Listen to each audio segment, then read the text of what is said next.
same time and I cancelled off, so we're going again anyway. And there was a few questions there. Sorry I didn't answer them. If you're still, if you're still tuned in, ask them again. I didn't answer you, so sorry, I just missed them. So yeah, basically what's going on at the minute is, that's the beauty of a CVX, lads. Look at that. You can still change your gears, or not your gears, you can still change your speed while you have the legs up. So ask away anything you wanted to ask me. Might as well fire away at it now while I'm at this. We'll be at it for a while anyway, so yeah, last week we done one of these as well, and people seem to love them. I don't know, do you get a notification if you're subscribed to the channel? Because it seems to be familiar names are popping up there asking the questions, ones that have left comments on the videos. So is that how it works? I don't know. Maybe if you're subscribed, it gives you a notification that I'm up live now or whatever. So if that's how it's working, let me know. So today is obviously Friday evening. I'll go making a video tonight and probably stick it up for tomorrow. Funnily enough, they were on about with an awful heavy rain there a bit ago, but it seems to have gone now again. They were on about, what time, if it's around 6 o'clock, they were on about to be savage heavy rain around here at 6 o'clock, but we're not getting it. We're escaping it so far. A few grass seeds could do with the drop of it, but could do without rain at the same time. Ground is very soft around here. Some of it is very dry, obviously, but a lot of ground is still soft. So I don't know. We'll see what happens next week. It's given down a showery, but that could disappear too. Early on in the week, they were given a great forecast with a week to 10 days of dry weather, but it seems to have disappeared totally now.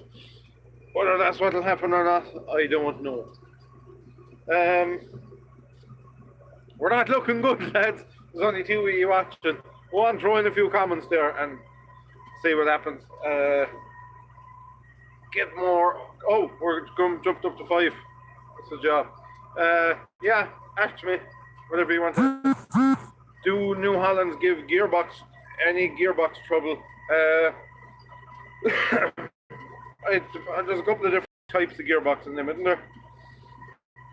I was inside and I was given a hand at one of them once. I was never at the gearbox on one of them. Other than that, some stuff is easy to get at and other stuff then is awkward. That was a range command, I think. So I don't know. I suppose it should look like that. Everything gives trouble. That could be expensive enough, I'd say, to do. Depends what goes in them, I suppose. It's like everything. Range command, yeah. Ours is a range command. I was never in the box of it. She was jumping in a few of the gears at one stage in her life, but she seems to have got over that problem. What was that? That was a solenoid, I think. I changed the solenoid in the box and it cured that. She was jumpy from 2 to 3 in all ranges, I think, is what she was doing. So I swapped the solenoid from low to high or something about that, and she flew away after that. Would you ever do pit silage? I think I mentioned this last week. Probably not. I don't think I'd entertain the idea of it. You need too many men and you've too much gear tied up for a very, very short spell. I'd much rather be at work that you can do all year round, which not all my work is like that, but I'd just rather to have work that you could be doing any time of the year. I'd go at digger work and stuff like that before I'd go at pit silage and all that kind of carry on. What about Sammy tractors? The old ones were a great tractor. The only experience I have with Sammy tractors is I drove a couple of them at different stages and seemed like an absolute animal of how to pull. Deadly traction in them. A lot of them have big enough front wheels. Some of them are on 38 rears and 30 fronts, and or you know, there's various different sizes in them. But They have proper four-wheel braking as well, a lot of them, I think. So, decent tractor, I'd say. But no, like that again, no mechanical experience. I think the air-cooled ones were deadly yoke, but I don't know much about them. I never ran one, to be honest. What will the next tractor you will buy? God only knows. Could be anything. I'm not stuck to one brand. I go through phases of, I'd be saying I'd like one of them or whatever, but I'd love to try the new shape Massey's Vario ones. Some of them are a fine tractor. Them 7719s, they're a lovely tractor. They're a lovely size as well. So yeah, I'd be interested in trying one of them at some point in my life. But look, when it comes down to it, I'm not. I wouldn't say I'm going buying one of these because I just buy what fits at the time. It doesn't have to be any specific brand. What do you think of the Massey 8S? It's a fine looking thing. It's unusual. Looks like I think years ago, the 2680 Masseys. I think it kind of reminds me. It's like it's like a modernized version of that, but fine tractor. Be nice to see a few of them out working once they get them out there, and they're selling them away. Be nice to see them in the flesh. That Massey cab design is around with an awful long time. It's kind of time it was changed. So yeah, looked like a nice yoke. What about big square baling? Will they replace round balers? The only thing that's stumping big square baling, I would say, is the wrapping of them. There's a bit of the wrappers are strange sort of a setup and they're slow. Probably if you could get an all-in-one big square baler, a bit more popular. But yeah, it's hard to know.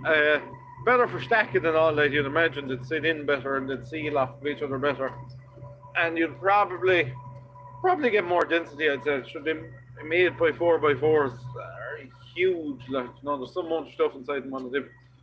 So I think the wrapping is what's beating them, becoming more and more popular.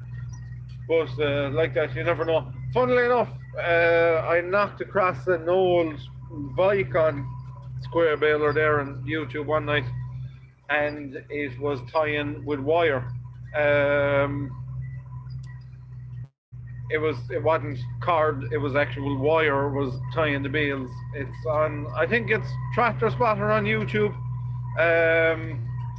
Here's a video of it there. If you go back, it's on a real old Volvo tractor. It's an interesting yoke.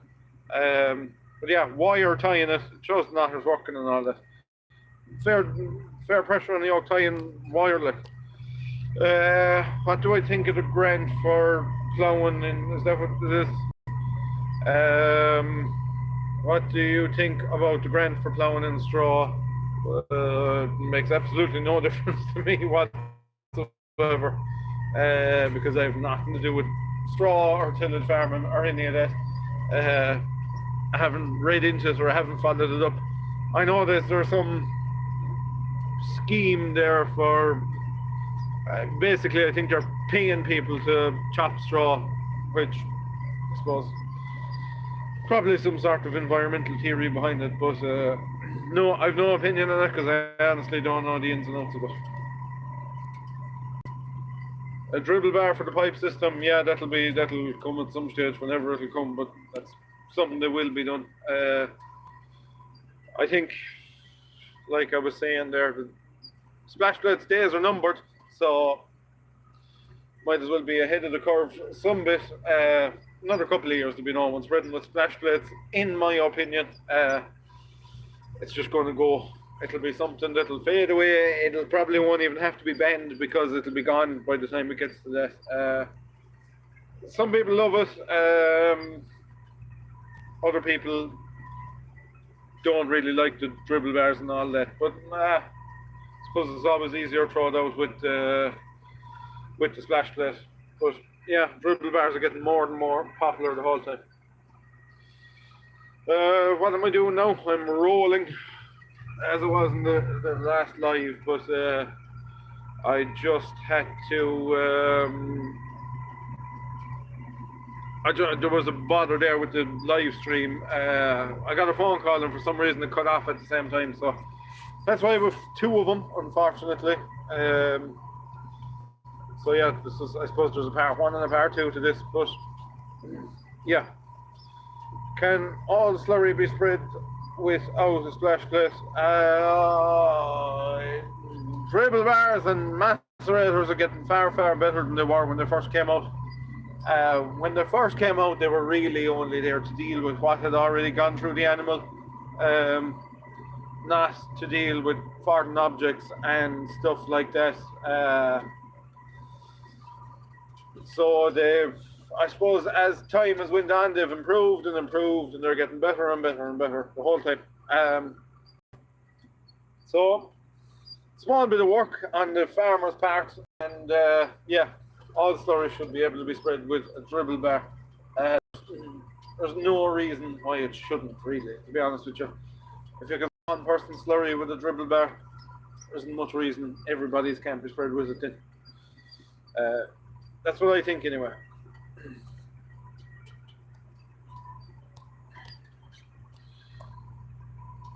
All this I'm bouncing around the cabin trying to, you see the comments disappear from me and I have to try and go back on in and see, so I've been clicking at the screen, but I miss them in every now and again. But I've no more to catch up with anyway, so is that a good thing? I don't know. I have one more field to roll after this one, just below the ditch for me here. Did you set up the new mower yet? No, I should have that done. That's my own fault, just trying to get time to do these things.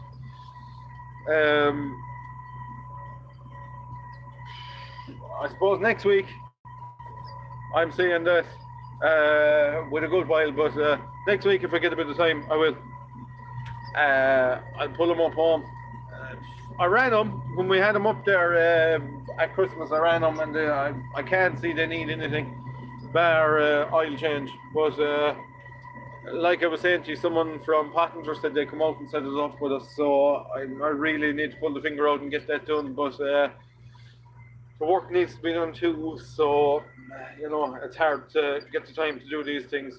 By the time you finish every evening and you have all your arrangements made for the following day, it's well into the small hours, so I can't get time to do everything, but if we get a couple of wet days next week, I'll do it. Would you get a demo of an 8S? If they want to give me a demo, I have absolutely no problem taking a demo of it. I doubt it, but if they wanted to give me a demo, yes, I would have absolutely no problem taking one on demo. Did your 1170 come from Pat Fitz? It did indeed, the bold Pat. That's where she came out of. She is here this October will have her 3 years, I'd say. So yeah, that's where she came from. Pat's did so meant to deal with. I couldn't fault him at all. Just there's 101 things going on, but dead on. Great man to look after machinery as well. You know, if there's an issue, no bother with Pat. This tractor was below and I wanted him to do a few jobs to it, and they were all done better than I could have asked him to do, so I could not fault him. And for anyone asking or wondering what I'm on about, it's Kid Agri in Waterford. I could not fault their service. That's where this came from. And we had a John Deere mower as well, but she's gone now. That's where she came from as well. The tank came from there too, actually, the high-spec tank. Do you follow Farmer Phil? I watch the very, very occasional one. I wouldn't be watching them all. I wouldn't religiously watch Farmer Phil every week. Or I know he publishes a good few times every week, but No, I wouldn't. I wouldn't religiously anyone on YouTube, and that's not saying anything about anyone on YouTube. But I actually don't follow anyone. If I go on YouTube to watch, like I say, it's not much vlogs. It'll be more, machinery in action and stuff like that. Funnily enough, that's kind of what I was always, if I was going doing this kind of stuff, is just action shots instead of talking. But in fairness, people seem to like my style on YouTube, so I'm kind of straight to the point, and there isn't much messing around. And some people seem to like that, so I may as well stay doing it while people like it. Would you ever get a Massey round baler? We had a Massey combo on demo 2 years ago, and Grand Baler, but a couple of things just wouldn't really tickle my fancy about it, so we didn't go down that road the time we were changing.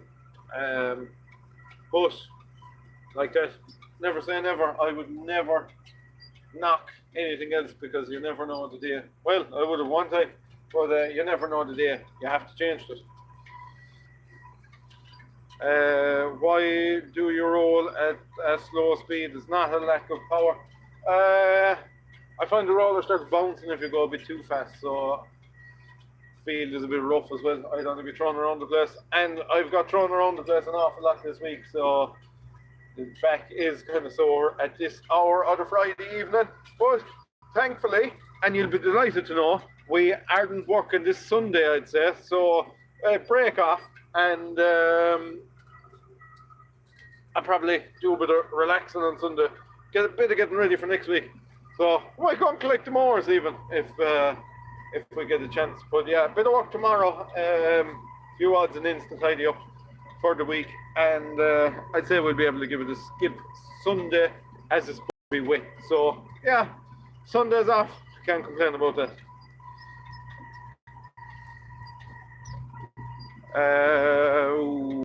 Hello from County Cavan. Hello.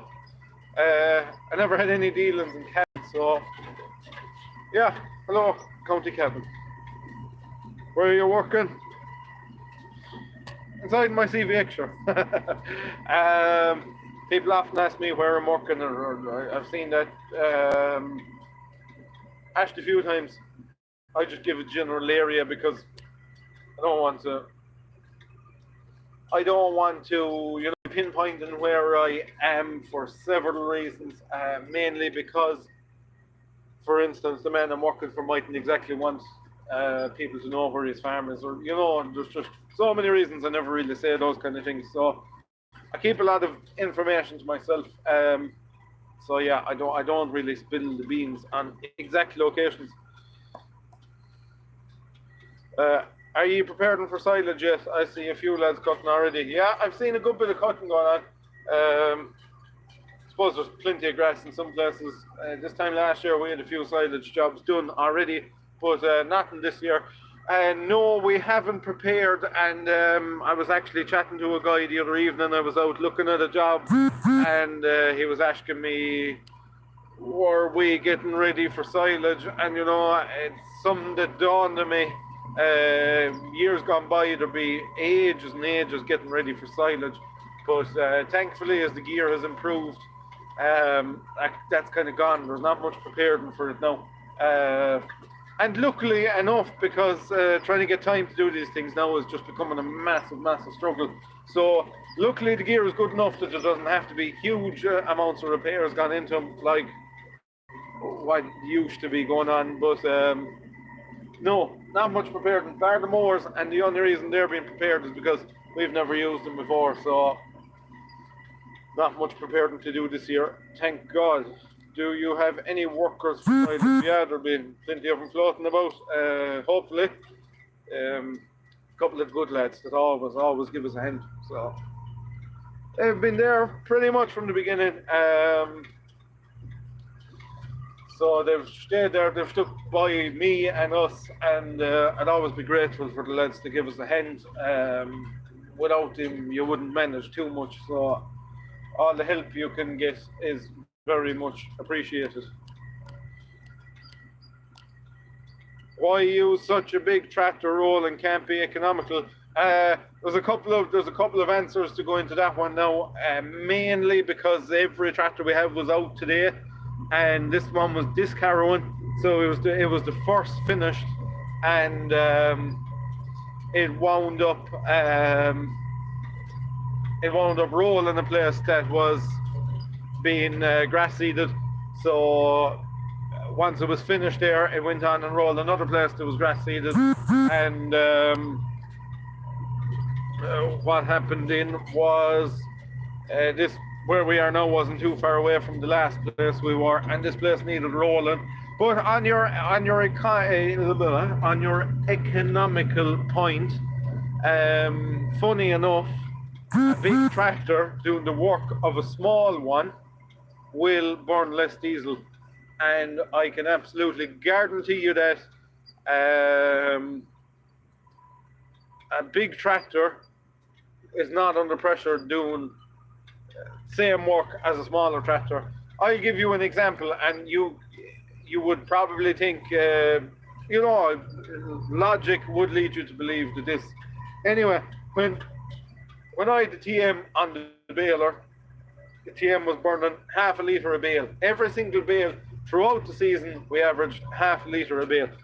And we moved to this, which is obviously a bigger tractor, and we reduced our fuel down to 0.33 of a bale is what we're down to on this. So a big tractor doing small work is under absolutely no load, so you're not burning much diesel. These yokes are very, very light. Anyway, the 130 would be heavier than this. If you put the two of them at the same work, and the 130 was under some bit of pressure and this wasn't, I'll give you, I suppose, an example of that would be the likes of Power Harrow now or something. The 130 would be under a load. It'd burn an awful lot more diesel than this one would, because this one is more power. It's not using half of them, so therefore you're burning less diesel. One last question here for me. You got the new mowers there and the tractor and the slurry pipe. Hardly any more. No way. There is one thing that has landed, and that is a slurry whisk, which we should be using. I might go using that tomorrow, actually, if I get a while. Just a big propeller, and just we have a couple of pipe jobs that they're lagoons, so I said it was worthwhile picking up a whisk. They're handy enough. It is a big one, but I'll be on about that anyway in this week's video, so you won't see it, but I'll be on about it. What back end and engine oil do you put into your New Holland? 1540 E7, I think, is the engine oil. And what back end oil are we using? Oh, there's so many there now, I honestly couldn't tell you. It's probably just a multi-purpose one, but by right, you're probably supposed to put in that Ambra Multi-G or something like that it's called. People will probably disagree with me, and if you were to be a perfectionist, yes, but these get their own transmission oil specific to these, and everything else just gets multi-grade 10W30 because, and I don't care how much of a perfectionist you are or whatever, hoses burst, fittings loosen, and you end up losing oil. And there's a good friend of mine, he bought a tractor there a couple of years ago, and he started out doing a bit of hire work, and to be fair to him, he wanted to do everything by the book. So he was going away and he was getting Castrol oil, and we've had this conversation, the two of us, and we've laughed about it. He was going away getting Castrol oil and all that kind of stuff and putting it into the back end, and I was saying, you're wasting your time. And he couldn't understand why. He said, put in the good oil and that kind of thing. And I said, you're just going to lose it all. It's all going to spill out in the ground someday, or something's going to burst inside in the field, and you're going to lose your oil. So Anyway, something happened on the baler and she lashed a good shot of oil, and another week went by and a hose burst on something else and he lashed a good shot of oil, and he rang me one day anyway and he said, you know, you were right. There's no point putting the expensive oil into tractors that have been worked. By all means change it at the proper service intervals, but I just put in 10W30 multigrade and I get it in red, and there's one reason I get it in red, and that's purely because of the styres, because obviously their hydraulic oil is separate to their transmission oil, so it makes it a small bit easier if you do have a leak or something is leaking oil. You can tell whether it's transmission related or hydraulic, because the hydraulic oil is red.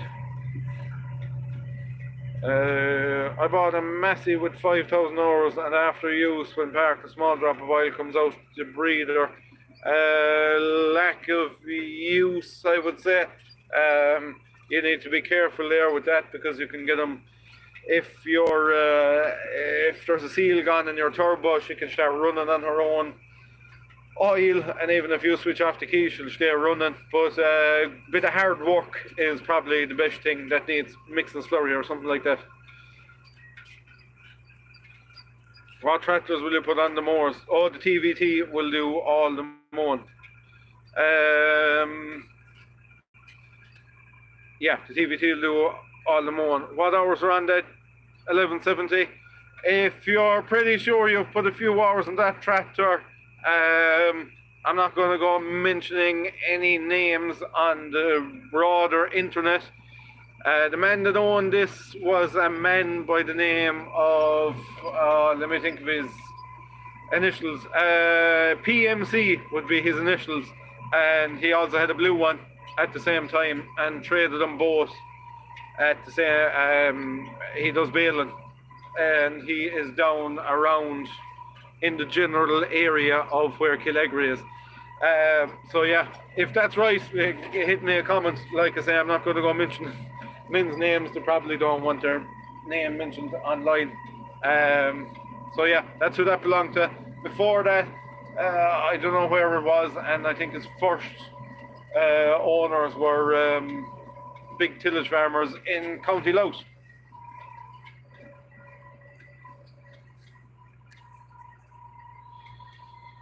I'm nearly finished this feed, and I have another one to do. It's hard to believe I'm rambling on here now for nearly half an hour, but it seems to be of interest to a few of you anyway. There's still some few viewing it. I suppose it's nice to keep in touch with all of you. Like I said, usually when the video is published, I comment away on it